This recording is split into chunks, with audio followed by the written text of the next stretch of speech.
Salut la compagnie, c'est Jules Melon et aujourd'hui dans un Pro-Ciné Critique, je vais vous parler d'un nouveau film sorti ce mercredi en salle. Peut-être d'ailleurs la seule nouveauté que je verrai au cinéma cette semaine. Il y en a une autre qui m'intéresse mais elle est sortie en streaming. Il va donc être question ici de À son image, le 4e long métrage de fiction de Thierry de Peretti, qui est d'origine corse d'ailleurs, et qui revient sur son île natale, comme il l'a fait sur les 2 premiers. Son 3e, Enquête sur un scandale d'État, était plus sur une affaire, on va dire, nationale, une affaire d'État, du coup. Et j'ai vu d'ailleurs les précédents, avant de faire cette vidéo, j'ai revu Enquête sur un scandale d'État, à la hausse, par rapport à la fois où je l'avais vaguement évoqué lors d'un live fin 2022. Et donc, c'est la première Pro-Ciné Critique que je fais sur un film du monsieur. Qui avons-nous au casting dans À son image? Alors comme souvent, à part le 3e film qui était vraiment national, des actrices et acteurs qu'on ne connaît pas, peut-être amateurs, certains qui débutent aussi devant une caméra. Le rôle principal ayant été confié à Clara Maria Laredo, qui est assez engagée dans la vraie vie d'ailleurs, ce qui est intéressant vu son personnage, on y reviendra. On va citer, allez, au moins 2 autres, parce qu'ils sont très présents dans le rôle de Pascal, Louis Starace, ou dans le rôle de Simon, qui est aussi le narrateur, Marc Antonio Mozziconacci. Alors j'espère que je n'ai pas écorché les noms. Et dans des rôles très secondaires, mais très importants. Alors, un peu moins secondaire celui-ci, Thierry de Peretti lui-même, qui joue un prêtre local. Un choix intéressant, hein, il s'est donné ce rôle-là. Et alors, dans le passage en ex-Yougoslavie, car oui, on sort de la Corse, on reconnaîtra Victoire Dubois et Alexis Manenti, qui a un rôle muet, mais qui joue un local. Je ne sais pas s'il a des origines de là-bas, mais c'est intéressant de l'avoir utilisé ainsi. Il était dans Enquête sur un scandale d'État. Alors, l'histoire se déroule sur une temporalité assez large, entre le début des années 80 et les années 2000, début du 21e siècle. Et on va suivre Antonia, qui est une jeune photographe, qui dans sa jeunesse très tôt est engagée à Corse Matin, à Ajaccio, et qui va donc couvrir pas mal de choses, notamment les événements internes à son île natale, à savoir le FNLC, tout ça, des gens en cagoule qui font des revendications, lutte intestine et autres, contre l'État français, mais aussi entre eux. Parce qu'il y a une rupture et tout, qui est racontée dans Une vie violente, le 2e long-métrage de Monsieur de Peretti. Et ici, on va suivre surtout des jeunes engagés au FNLC. Comme c'est un peu... dans les Apaches, c'est un peu différent, mais on a aussi des jeunes qui vont être embrigadés un peu dans tout cela. Donc, c'est 2 métrages qui se mélangent. C'est assez différent de Enquête sur un scandale d'État, sauf sur, évidemment, des effets de mise en scène très de Perettiesques, si je peux m'exprimer ainsi. Et donc, pendant une vingtaine d'années, Antonia va observer. Et elle est à la fois extérieure en tant que journaliste, mais très intérieure, car dans sa vie intime, elle sort avec Pascal, qui est très engagé, très, on va dire, impliqué dans la cause. Donc, elle sait ce qui se passe. Et des fois, derrière les cagoules, elle reconnaît des gens, y compris donc son amant. Elle va en avoir un autre derrière, parce qu'il va y avoir rupture, prison, elle en a marre de cette vie, c'est très intéressant. Elle va même sortir avec un pote de Pascal, avec qui d'ailleurs il fait des trucs, alors ils s'en veulent pas, hein, mais bon c'est comme ça, Simon, qui va raconter l'histoire. Et donc ce qui est très fort dans ce film, hein, d'emblée je pose les jalons, c'est qu'on a à la fois le côté intime, très proche, et extérieur sur la quête de l'image, la représentation des images, et leurs conséquences potentielles. Et le film commence par la fin, d'une certaine manière. C'est assez étonnant, mais on est déjà au début des années 2000, et on voit qu'Antonia n'y est plus à Corse Matin. Elle en est revenue, c'est le cas de le dire, pour des raisons très simples à comprendre. Et il y a quelque chose qui se passe d'emblée, qui met le spectateur face à la mémoire et au passé. Et on va revisiter les clichés d'Antonia, avec cette voix off qui revient, et on comprend au milieu du film à peu près, enfin, il suffit d'entendre les voix très vite, hein, que c'est celle de Simon, qui lui aussi en est revenu de cette vie-là. C'est très intéressant. Il n'y a pas de spoil là-dessus, parce que de toute façon, c'est un film qui va bien au-delà des révélations. Il y en aura peut-être, mais ça suit un cheminement de vie, en fait.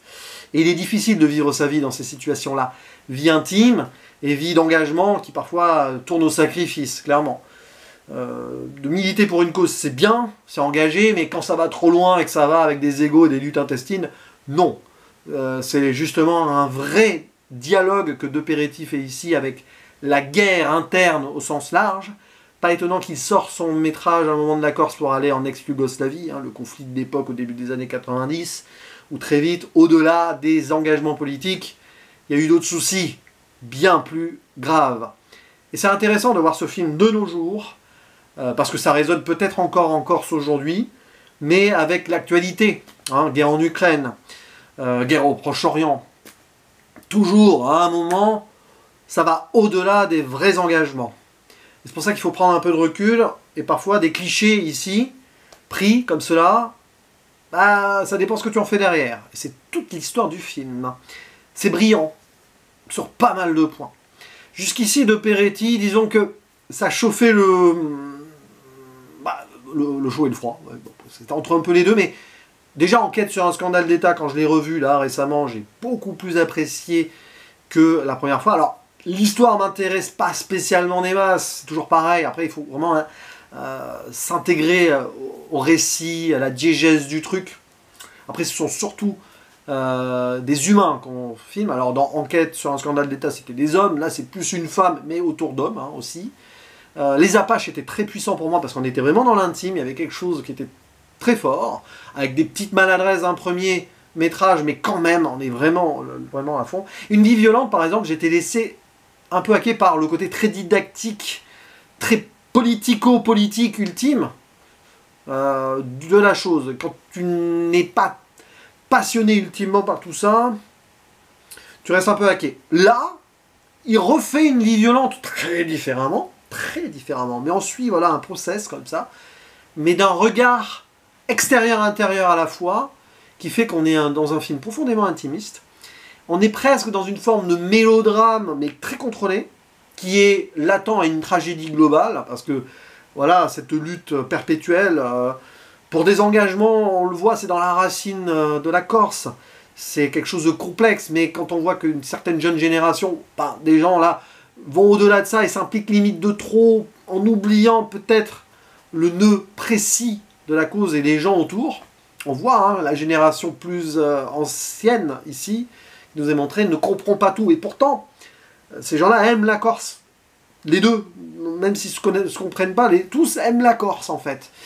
Et reconnaissent que l'État français a pu poser des problèmes sur place, etc. Mais après, c'est dans la façon d'agir. Et donc on voit ça de cette journaliste à la fois compagne d'un de ses militants, et c'est extraordinaire à quel point le film joue à la fois le côté très engagé politique, on est vraiment dedans, on comprend certaines choses, le questionne, et arrive à aller sur les humains, et tout ceci mis en exergue par l'utilisation des images. L'image cinéma, de la mise en scène de Thierry De Peretti, voilà, souvent donc il prend son temps, il pose sa caméra, il fait durer ses scènes, certains dialogues, et en plus, il va filmer la journaliste, la compagne, qui prend des photos donc, de certaines situations à conséquences politiques, des scènes de crime aussi, bien sûr, des revendications avec les cagoules, tout ça. Mais aussi, elle prend en photo le quotidien, notamment son homme. Il y a une scène qui est forte là-dessus. Pascal, le personnage principal, dont on est amoureuse au début, mais clairement, qui a fait de la prison, qui revient, qui a fait de la prison, qui revient, bon. À un moment, elle prend en photo le corps, elle l'adule en tant que héros militant engagé. Et qu'est-ce qu'il y a en fond? La musique « Salut à toi » des Berruriers Noirs. Vous voyez un peu l'idée. C'est-à-dire qu'elle le voit comme un héros qui va sauver tout le monde, peut-être, qui est conscient que les choses ne vont pas et tout. Ok, sauf que derrière, on voit surtout que c'est quelqu'un qui est prêt à tout. Pour être droit, ok d'accord, mais pour être droit, juste, hein, pour pas qu'on dise qu'il est dévié de son chemin. Ça devient de l'ego, en fait, ça va au-delà du combat. Et elle est là, et elle se rappelle de tout. Et en fait, à un moment, bah, elle a aussi cette ambition, c'est-à-dire que c'est un personnage qui est passionnant. On voit, face à son patron de Corse Matin, elle veut faire des trucs, lui il veut pas, nanana, tout. Elle va insister, et à un moment, elle en a marre de tout ça. Donc elle quitte Pascal. Ouais, il y a Simon qui est là, qui tourne autour, elle se met un peu avec lui pour briser le couple qu'elle faisait avec Pascal. Il y a l'histoire d'amis autour qui lui en veulent purément. Bon, et à un moment, elle en a tellement marre qu'elle veut voir autre chose. Elle veut voir la vraie guerre. Alors, c'est particulier parce que ce qui se passe encore, c'est une vraie guerre intestine. C'est une vraie guerre civile en soi, d'une manière ou d'une autre quand même. Hein. Mais elle veut aller voir là ce qu'elle pense être peut-être la vraie guerre en allant à Yougoslavie, enfin ex-Yougoslavie. Et donc elle part d'elle-même, hein, elle décide d'aller là-bas. Et d'ailleurs, ce qu'elle fait, c'est qu'une fois revenue, elle va quasiment tout brûler. C'est-à-dire que les photos ne seront pas utilisées, sauf une, celle du prêtre. Ou deux ou trois. Si elle en garde quand même, c'est bizarre parce qu'elle crame beaucoup de choses, mais finalement, à la fin, il y a des photos qui reviennent, on l'envoie, mais bon, elles ne seront pas utilisées pour la presse en tout cas. Et elle veut voir ailleurs, et c'est là qu'elle prend quand même conscience de certaines choses. L'idée de la représentation des images, l'importance de ce qu'on en fait de ces images-là. Et qu'est-ce qui va en rester des représentations sorties du contexte? À un moment, il y a une scène qui est très forte. Elle est dans une église orthodoxe, hein, j'imagine, où on voit un prêtre prier, et puis il y a des icônes autour. On voit les icônes, qui sont aussi des représentations. Représentations telles qu'on a envie d'en faire. Glorifiées. Mais ces photos, à elle, le sont-elles finalement glorifiées? Quand elle prend son homme en photo à un moment, c'est une glorification aussi, quelque part. Le fait-elle pour elle? Oui, clairement. Donc c'est ça aussi la puissance du cliché qui fait qu'à un moment, après tout ça, après s'être épuisée là-dessus, eh bien elle arrête. Elle décide de devenir photographe de mariage, hein, c'est comme ça qu'on voit le film. Mais on voit que ça l'a beaucoup épuisé, toute cette histoire. Tellement épuisé qu'à un moment, au volant, elle commence à s'assoupir.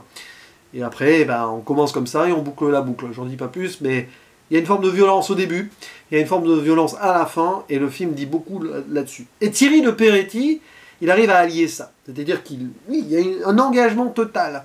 Oui, c'est important d'être militant, certes, mais tant qu'on est sur ses idées, qu'on se s'efface derrière les idées, qu'on comprend l'importance aussi de celles-ci, et des images qui peuvent en découler, en découdre si vous voulez, mais bon. Et il ne renie pas le combat.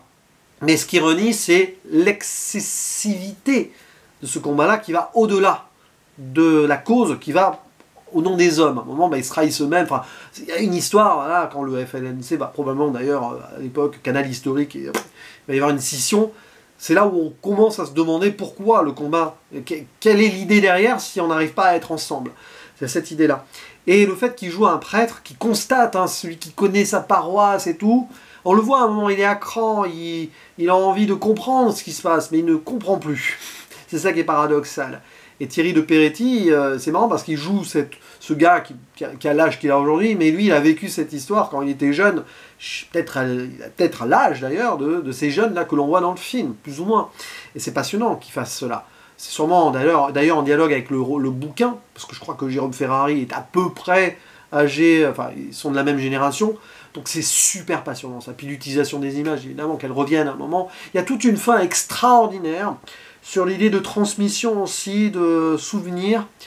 Donc on voit les images qu'elle a prises pendant le film, on les voit, elles défilent, dont certaines on se souvient, c'est-à-dire que nous-mêmes on se rappelle le film avec ça, et ça c'est un procédé remarquable, parce que vu que c'est un film qui joue sur la mémoire, sur les vies un peu brisées, sur continuer, parce qu'il y en a qui restent, ceux qui restent en sont revenus, c'est clairement ça, mais il y en a qui en reviennent mais qui ne restent pas, il y en a qui sont restés et qui aussi périssent, il y a toute cette idée-là, mais à la fin c'est passionnant, parce que du coup il y a presque un crève-cœur, et moi j'ai eu énormément d'émotions, je ne m'attendais pas à cela sur un film de Thierry de Peretti, de ce que j'ai vu jusqu'ici, même sur les Apaches quand même des moments très durs, hein. Il y a vraiment tout un procédé là, et c'est là l'importance de l'image, et puis comment il filme justement les clichés qu'elle prend, les positions du personnage dans le cadre, la façon des fois d'être dans l'intime au loin quand il y a des discussions, ou d'être proche. Il y a tout un travail là-dessus, évidemment des images d'archives aussi, comme il l'a fait dans quelques-uns de ses films précédents, qui passent un peu en 4/3 et tout, il y a des vraies images de tout cela, donc un peu l'impression du côté quasi-documentaire, reconstitution par moment.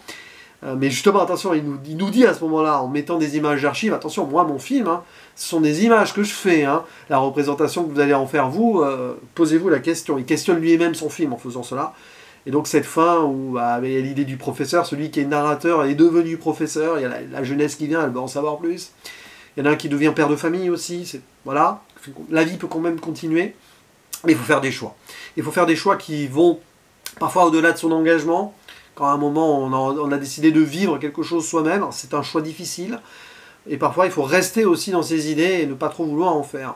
Donc c'est quelque chose de fort. À son image, c'est un des gestes de cinéma de cette année. C'est le film de la rentrée, là. Je suis bien content de l'avoir vu en recommençant le boulot et tout. Ça fait du bien, ça met un petit uppercut comme ça, paf, qui fait réfléchir aux images aussi et qui questionne le journalisme aussi, les images de guerre, les images aussi intimes, etc.